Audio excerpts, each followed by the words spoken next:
ఓం గం గణపతి నమః. శ్రోతలకు నమస్కారం. మన ఛానలకు స్వాగతం. శ్రీ పద్మ మహాపురాణం సృష్టిఖండం 45వ భాగం. మందర పర్వతంలో తన భారము తట్టుకోగల ఆశ్రయము తను నిలబడుటకు ఆధారము దొరకలేదు. బలవంతుడైన గరుడు అంతటా వాయువేగంతో 2,00,000 యోజనముల దూరము వెళ్ళి పెద్ద జంబూవృక్ష కొమ్మపై కూర్చొనెను. గరుడుని భారము తట్టుకోలేక ఆ కొమ్మ విరిగిపోయెను. కొమ్మ పడినచో గోవులు బ్రాహ్మణులు మరణించెదరని భయముతో దానిని నోటితో పట్టుకొనెను. ఇలా ఆ కొమ్మను పట్టుకొని ఎగురుతున్న గరుడుని చూసి విష్ణువు మానవ రూపము ధరించి గరుడుని వద్దకు వెళ్ళి ఇలా పలికెను. పక్షి శ్రేష్ఠ, ఎవరు నీవు? ఈ కొమ్మను ఏనుగు తాబేలును పట్టుకొని నీవు ఎక్కడికి వెళ్ళుచున్నావు? అప్పుడు గరుడు నరరూపము ధరించిన శ్రీహరితో, మహాబాహు, నేను గరుడుడను. నా పూర్వజన్మ కర్మ ప్రభావము వలన నేను పక్షిగా పుట్టాను. వినత కశ్యపుల కుమారుడను.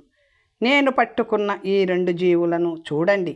వీటిని తినడానికి భూమి కానీ చెట్టు కానీ పర్వతము కానీ నా భారము తట్టుకోలేకున్నవి. ఎన్నో యోజనముల పొడవు ఉన్న ఈ జంబూ వృక్ష శాఖపై తినడానికి కూర్చునగా ఆ కొమ్మ విరిగిపోయినది.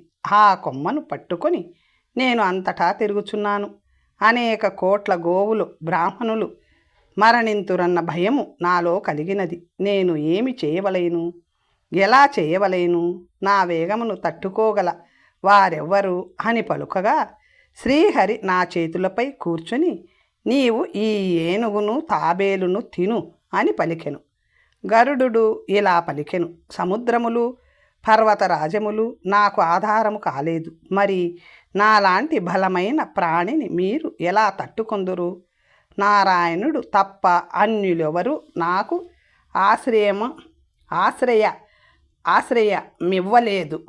ఇవ్వలేరు. నారాయణుడే నా వేగమును తట్టుకోగలవాడు. శ్రీహరి ఇలా పలికెను, బుద్ధిమంతుడైన వాడు మొదట తన కార్యమును నెరవేర్చుకొనును. ప్రస్తుతానికి నీ పని ముగించుకో, ఆ తరువాత నా గురించి నీకు తెలుస్తుంది. గరుడు ఈతను మహాబలవంతుడై ఉండవచ్చని మనసులో తలచి శ్రీహరి భుజముపై కూర్చొనెను. గరుడు కూర్చున్నను ఆ భుజము చెలించలేదు. ఆ కొమ్మను పర్వతంపై విసిరెను. ఆ కొమ్మ పర్వతంపై పడినంతనే భూమి కంపించినది, సముద్రములు కంపించినవి. చాలా ఆకలితో గరుడు ఏనుగును తాబేలును తినెను. అయినను అతని ఆకలి తీరలేదు. ఇది చూసి గోవిందుడు, నా భుజ మాంసమును తిని ఆనందించు అని పలికెను. శ్రీహరి అలా పలుకగా గరుడు శ్రీహరి చేతి నుంచి బోలెడు మాంసమును తినెను. అయినను శ్రీహరి భుజములో ఒక్క గాయము కాలేదు. చరాచరములకు గురువైన శ్రీహరితో, స్వామి, నీవెవరు? మీకు ప్రియము కలిగించు పని నేనేమి చేయవలేను అనెను. అప్పుడు శ్రీహరి ఇలా పలికెను, నేను నారాయణుడను అని తెలుసుకో. నీ కోరిక తీర్చుటకు నేను ఇక్కడకు వచ్చాను. అప్పుడు శ్రీహరి గరుడునకు నమ్మకము కలుగుటకు తన రూపమును చూపించెను.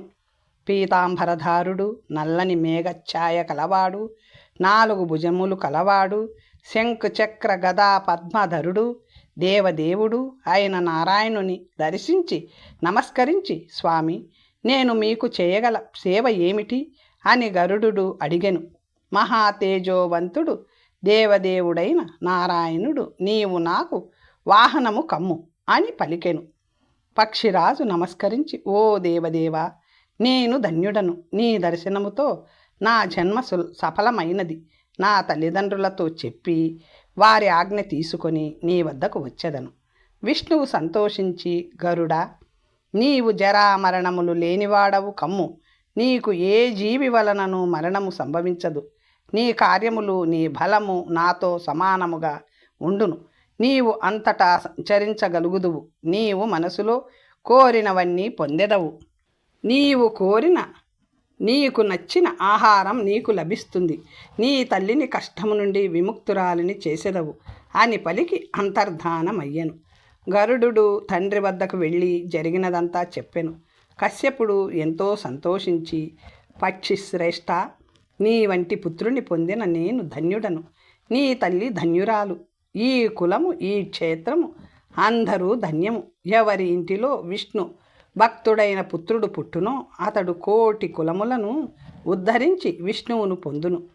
నిత్యము విష్ణువును పూజించువాడు, ధ్యానించువాడు, కీర్తించువాడు, స్తుతించువాడు, హరినామమును జపించువాడు, విష్ణు ప్రసాదమును మాత్రము స్వీకరించువాడు, విష్ణువుకు ప్రియమైన దినములలో ఉపవసించువాడు సమస్త పాపముల నుండి విముక్తుడగును. విష్ణువు పాద కమలములందే సదా మనస్సు లగ్నము చేయువాడు విష్ణులోకములో సుఖించును. కోట్ల కొలది జన్మలలో చేసిన మంచి కర్మల ఫలముగా సర్వపాప విముక్తుడై విష్ణువునకు దాసుడగును. లోకనాథుడైన విష్ణువు ఎవరికి ప్రసన్నుడగునో అతడే ధన్యుడు. అనేక తపస్సులు, ధర్మములు, యాగములు చేసినను విష్ణువు లభించుట దుర్లభము. అంతటి విష్ణువును నీవు పొందావు. మొదట నీవు నీ తల్లిని తన సవతి నుంచి దాస్య విముక్తురాలను చెయ్యి. అనంతరము నీవు విష్ణువు వద్దకు వెళ్ళు. తండ్రి ఆజ్ఞను విష్ణు అనుగ్రహమును పొంది ఆనందముతో తల్లి వద్దకు వెళ్ళి నమస్కరించెను. వినత ఇలా పలికెను. పుత్ర, నీవు భోజనము చేశావా? నీ తండ్రిని కలిశావా? నీవు రావడానికి ఎందుకింత ఆలస్యమైంది? నీకేమైనదో అన్న చింతతో నేను దుఃఖితురాలునయ్యాను. తల్లి మాటలు విన్న గరుడు నవ్వుతూ జరిగినదంతా చెప్పెను. అది విని వినత విస్మితురాలయ్యెను. వినత ఇలా పలికెను. చిన్న పిల్లవాడవై ఉండి కూడా అంతటి మహాకార్యమును ఎట్లు సాధించావు? నేను ధన్యురాలుని. నీవు విష్ణువుకు స్నేహితుడవైనందుకున నా కుటుంబము ధన్యమయ్యెను. నీవు పొందిన వరములను విని నా మనస్సు ఆనంద పరవశమయ్యెను. పుత్ర, నీ పరాక్రమము వలన తల్లివైపు తండ్రివైపు అందరినీ ఉద్ధరించావు అనెను. అప్పుడు గరుడు ఇలా పలికెను. నీకు ప్రియమైన కార్యము నేనేమి చేయవలేనో చెప్పు. అది చేసి తరువాత నేను నారాయణుని సన్నిధానమునకు వెళ్ళెదను అనెను. పుత్రుని మాటలు విని వినత ఇలా పలికెను. పుత్ర, నాకు గొప్ప ఆపద సంభవించినది. దానిని తప్పించు. నా సోదరి నాకు సవతి, నేను ఆమెకు దాసినయ్యాను. దాస్యత్వము నుంచి నన్ను ఎవరు విడిపించెదరు? ఆమె పుత్రులైన సర్పములు విషముల వలన తెల్లని గుర్రమును నల్లగా కనిపించున్నట్లు చేశారు. ఆమె తెల్లవారేసరికి ఈ గుర్రము నల్లగా అగును అని చెప్పినది. దానికి నేను, ఇది తెల్లని గుర్రము కావున నీవు చెప్పినది జరుగుట అసంభవము. సూర్యుని గుర్రము కనుక నల్లగా అయితే నేను నీకు దాసిని అవుతాను అని కద్రువకు నేను చెప్పాను.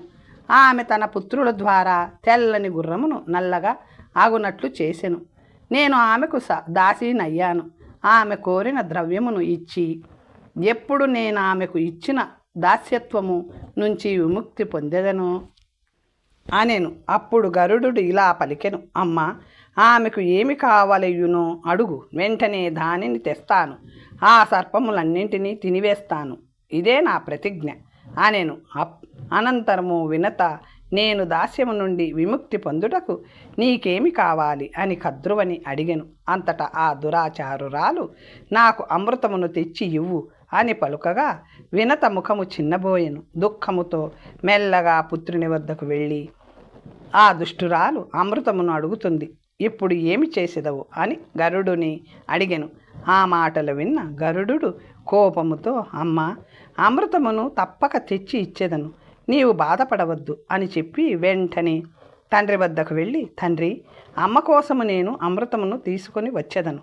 పుత్రుని మాటలు విన్న కశ్యపుడు ఇలా పలికెను. పుత్ర, సత్యలోకము పైన దేవతల కోసం పూర్వము విశ్వకర్మ ఒక నగరమును సృష్టించెను. అందులో రమ్యమైన సభను సృష్టించెను. అయితే ఆ సభ అగ్నిచే చుట్టబడినందున ప్రవేశింప నలవి కాదు.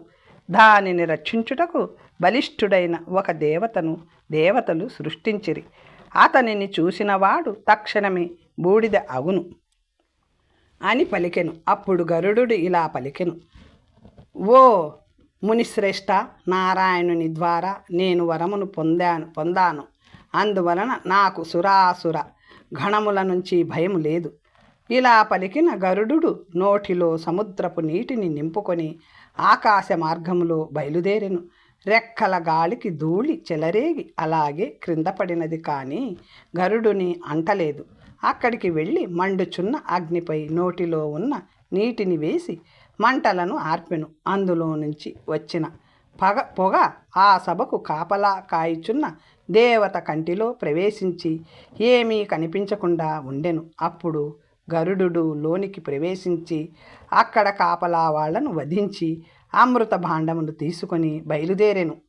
ఆ సమయంలో ఇంద్రుడు ఐరావతంపై అక్కడికి వచ్చి ఇలా పలికెను: పక్షి రూపంలోనున్న నీవు ఎవరు? బలవంతముగా అమృతమును తీసుకొని వెళ్ళుచున్నావు. దేవతలకు ఇష్టం లేని ఈ పనిని చేసి నీవు ఎలా జీవించుదామనుకుంటున్నావు? నిన్ను అగ్ని వంటి నా బాణములతో తక్షణమే యమసదనానికి పంపెదను.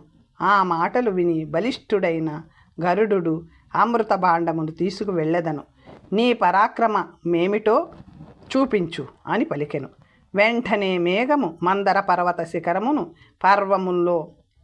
పర్వముతో కప్పి వేయునట్లు తీక్షణమైన బాణములతో ఇంద్రుడు గరుడుని కొట్టెను. వజ్రాయుధము వాటి గోళ్లతో గరుడు ఇంద్రుని ఐరావతమును మాతలిని గుర్చి ఇంద్రునితో పాటు వచ్చిన దేవతలను హింసించి రథమును చక్రములను విరిచెను.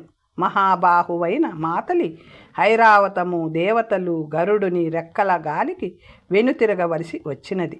జయించవలెనన్న కోరికతో కోపముతో ఇంద్రుడు వజ్రాయుధముతో గరుడుని కొట్టెను. కానీ అది గరుడునిపై ప్రభావము చూపలేదు. తన వజ్రాయుధము గరుడునిపై ప్రభావము చూపకపోవడముతో ఇంద్రుడు భయముతో యుద్ధము నుంచి వెనుతిరిగెను.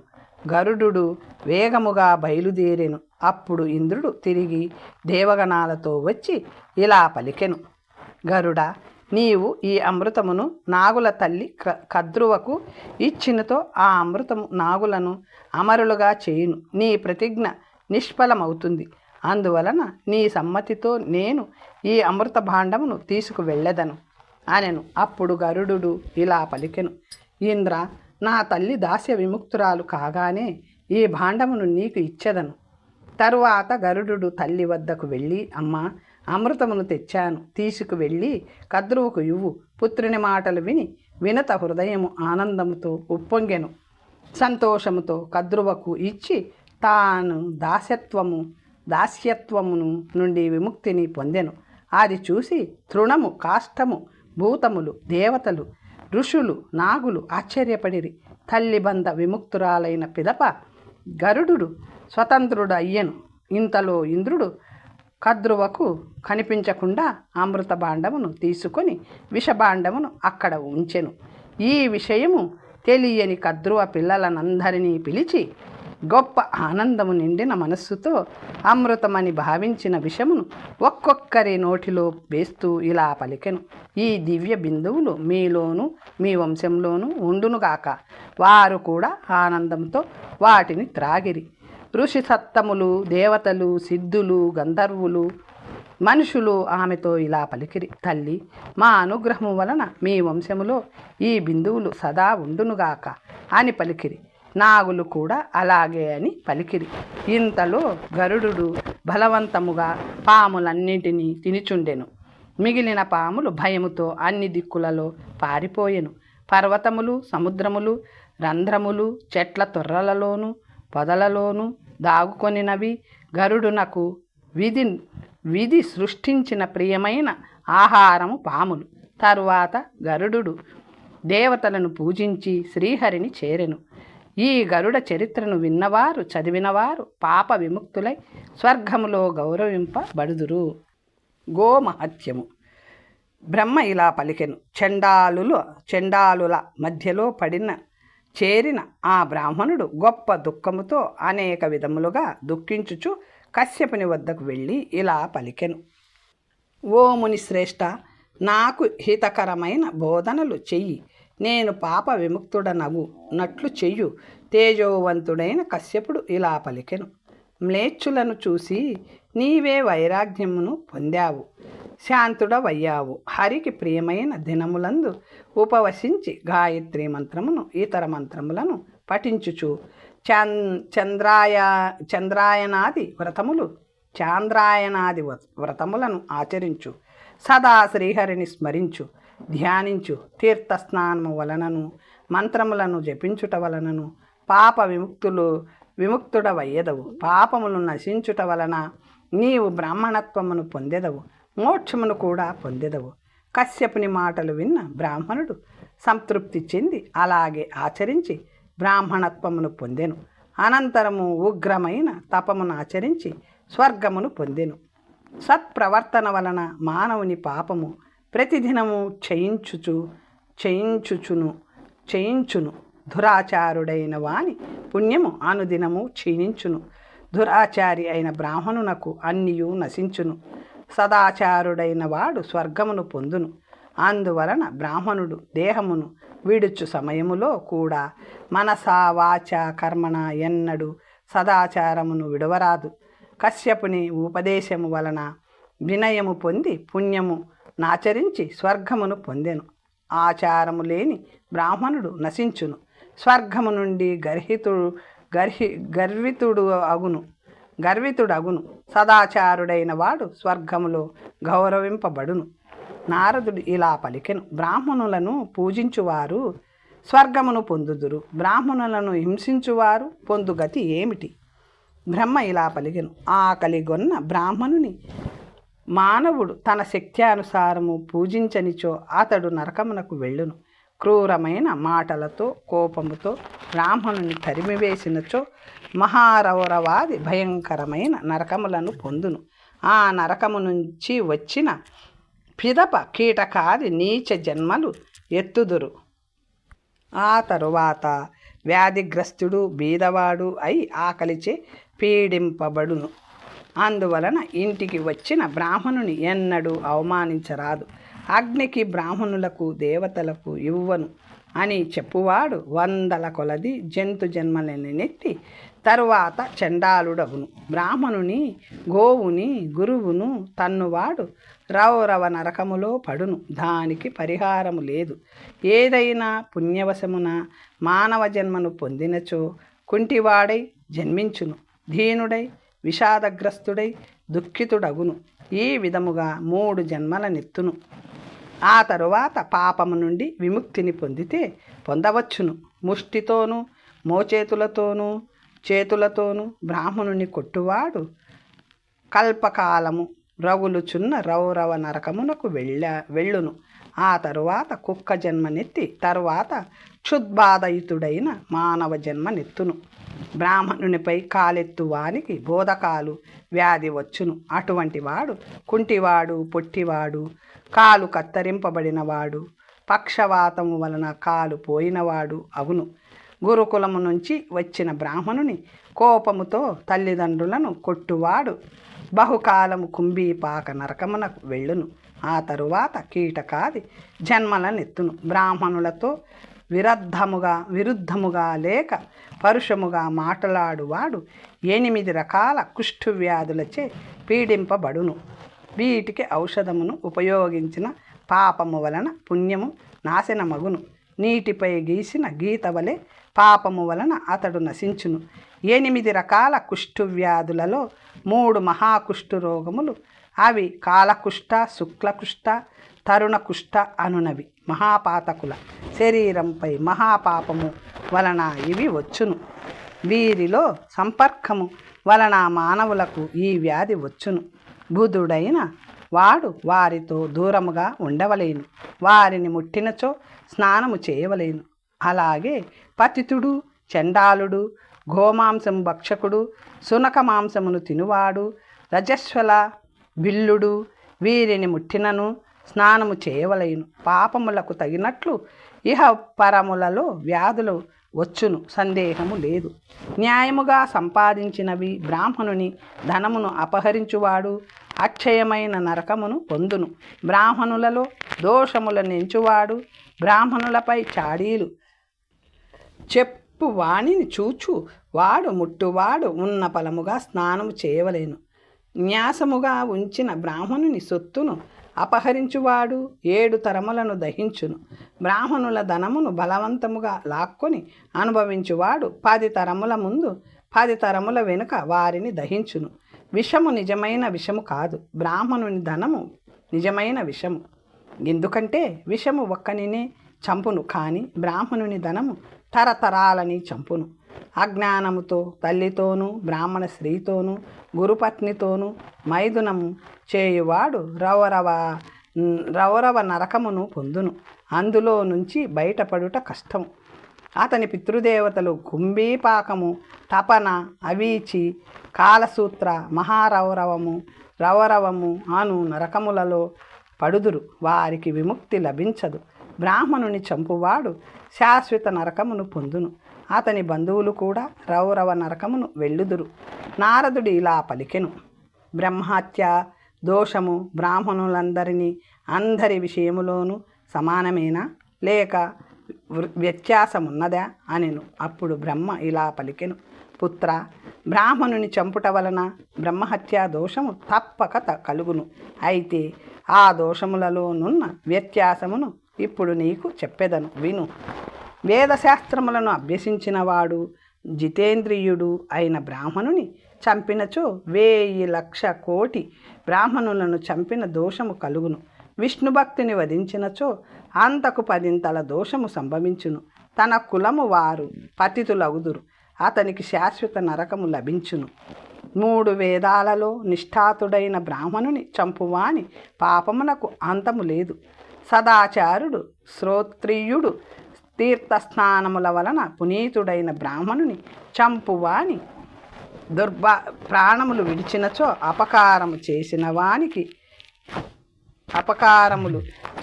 వానికి బ్రహ్మహత్యా దోషము కలుగుతుంది. ఆడిన కానీ, ప్రవర్తనతో కానీ, కొట్టటము వలన కానీ బ్రాహ్మణుని పీడించినచో అతనికి బ్రహ్మహత్యా దోషం కలుగుతుంది. ఋషులు కానీ, మునులు కానీ, దేవతలు కానీ, బ్రహ్మజ్ఞానులు కానీ, దేశము వలన కానీ, రాజు వలన కానీ బ్రాహ్మణుడు అవమానింపబడి హీనస్థితిని పొందినచో ఆ దేశము ఆ రాజు వదకు కారణమైన పాపులగుదురు. అందువలన అతడు తన పితృదేవతలతో పాటు నరకమును అనుభవించును. ఆత్మహత్య చేసుకోకూడదు. అలా చేసుకున్నచో అతడు బ్రహ్మహత్య చేసిన వాడగును. అంతేకాదు, తన వంశము వారిని కూడా చంపిన వాడగును. గర్భంలోనున్న పిండమును చంపువాడు మరియు చంపించువాడు, పిల్లలను చంపువాడు, వ్యాధిగ్రస్తుడైన గురువును చంపువాడు బ్రహ్మహత్య ఘాతకుడగును. అటువంటి వాని నామమును కూడా స్మరించరాదు. బ్రాహ్మణుని పీడించి తన కార్యమును చేయించుకొను శూద్రుడు దాని వలన వచ్చు పాపమును తానే అనుభవించును. ఆకతాయిని చంపువాడు పాపమును పొందడు. వేద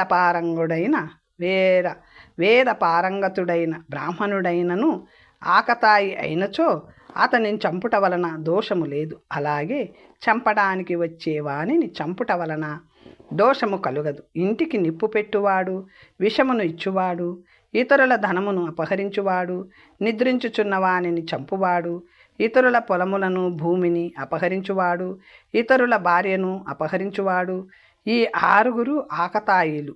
అలాగే రాజును, తండ్రిని వధించుట యందు ఆసక్తి కలవాడు, వీనిని అనుసరించువాడు దుష్టుడని కొందరు. మరొక రాజును అనుసరించే రాజు, వీరు 4 కూడా ఆకతాయిలే.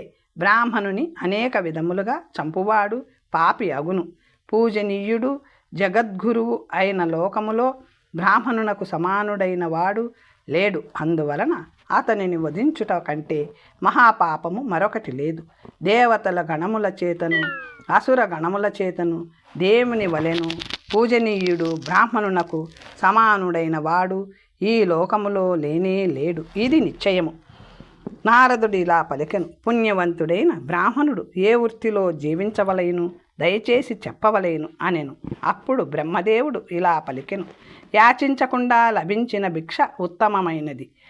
ఉంచ వృత్తి పొలములో క్రింద పడిన ధాన్యమును ఏరుకొని దానిని తినుట అన్ని వృత్తులలో ఉత్తమమైనది, భద్రమైనది, శుభప్రదమైనది. ఎందుకంటే అది పూర్తిగా విష్ణు అనుగ్రహంపై ఆధారపడును. దీనిని ఆశ్రయించి ఋషులందరూ పరబ్రహ్మ స్థానమును పొందుదురు. యజ్ఞములో దక్షిణ తీసుకోవచ్చును. ఇతరులకు వేదములను చదివి సభలు మొదలైన వాటిలో యజ్ఞములలో పౌరోహిత్యము వహించి అడగకుండా వారిచ్చే ధనమును స్వీకరించవచ్చు. వేదశాస్త్రములను పఠించుచు, స్వస్తి వచనములు చెప్పుచు, వేదములను నేర్పించుచు ధనమును స్వీకరించవచ్చు. దానము తీసుకొనుట గౌరవప్రదము. శాస్త్రాధ్యయనములో జీవించువారు ధన్యులు. అలాగే వృక్షములలో లభించు ఫలములను తిని జీవించువారు ధన్యులు. వృక్షములు, లతలు నుంచి వచ్చే ఆకులు మొదలైనవి స్వీకరించి జీవించువారు ధన్యులు.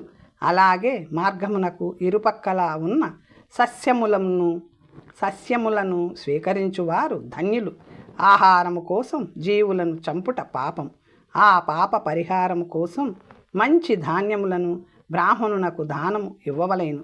లేనిచో ఆయువు క్షీణించును. అందువలన దేవతలకు, పితృదేవతలకు, బ్రాహ్మణులకు అనేక దానములు ఇవ్వవలేను. ఈ వృత్తిని అవలంబించుటకు వీలు కానిచో బ్రాహ్మణుడు క్షత్రియ ధర్మమును స్వీకరించవచ్చు. న్యాయమైన యుద్ధములో ధర్మముగా యుద్ధము చేయవలేను. వీరవ్రతమును అనుసరించవలేను. రాజు ఇచ్చిన ధనమును పితృయజ్ఞములు మొదలైన వాటిలో దానమిచ్చుటకు యోగ్యమైనది. బ్రాహ్మణుడు వేదములతో చెప్పబడిన ధనుర్విద్యను వేదములతో పాటు అభ్యసించవలెను. శక్తి ఆయుధము, శూలము, గద, ఖడ్గము, పరిఘ మొదలైన ఆయుధ ప్రయోగములను అభ్యసించవలెను. గుర్రము మరియు ఏనుగు సవారీ నేర్పవలెను. యుద్ధములో మెలకువలు తెలుసుకొని రథముపై కానీ నేలపై కానీ నిలబడి యుద్ధము చేయవలేను. బ్రహ్మవాదికి ఏ ఫలము లభిస్తుందో అంతకంటే ఎక్కువ ఫలము సాధువులను, పతివ్రతలను, గురువులను మొదలైన వారిని రక్షించుట వలన లభిస్తుంది. పాపములన్నీ క్షయించిన పిదప శాశ్వత స్వర్గమును పొందును. ధర్మయుద్ధములో మరణించినచో వారు బ్రహ్మవాదులు పొందు స్థానము కంటే ఉత్తమమైన స్థానమును పొందుదురు. ఇక ధర్మయుద్ధము గురించి విను. ముఖాముఖముగా యుద్ధము చేయవలెను. భీరువును కొట్టకూడదు. నేలపడిన వానిని కొట్టరాదు. శస్త్రము లేని వానిని, పారిపోవుచున్న వానిని చంపరాదు. శూద్రుని, పాపము చేయని వానిని, శూద్రుని స్తోత్రముతో సంతోషించు వారిని, శరణాగతుని చంపరాదు. చంపినచో నరకము ప్రాప్తించును. జయమును పొందవలెనన్న కోరికతో తప్పుడు మార్గములో వెళ్ళినచో నరకమునకు వెళ్ళును. ఇది క్షత్రియ వృత్తి. బుధులు దీనిని సదాచారమని తెలిపిరి. దీనిని అనుసరించిన క్షత్రియులు స్వర్గమును పొందుదురు. ధర్మయుద్ధములో ముఖాముఖిగా యుద్ధము చేస్తూ మరణము క్షత్రియునికి శుభకరము. అతడు స్వర్గములో దివ్య భవనములలో ఉంటూ దివ్య భోగములను అనుభవించును. ఆ భవనము ఎదురుగా కోరిన కోరికలు తీర్చే కల్పవృక్షములు ఉన్నవి. అనేక ఉద్యానవనములతోనూ బావులతోనూ నిండి ఉంది. తరుణులైన దేవకన్యలు సేవింతురు, నాట్యమాడుదురు, గంధర్వులు గానము చేయుదురు.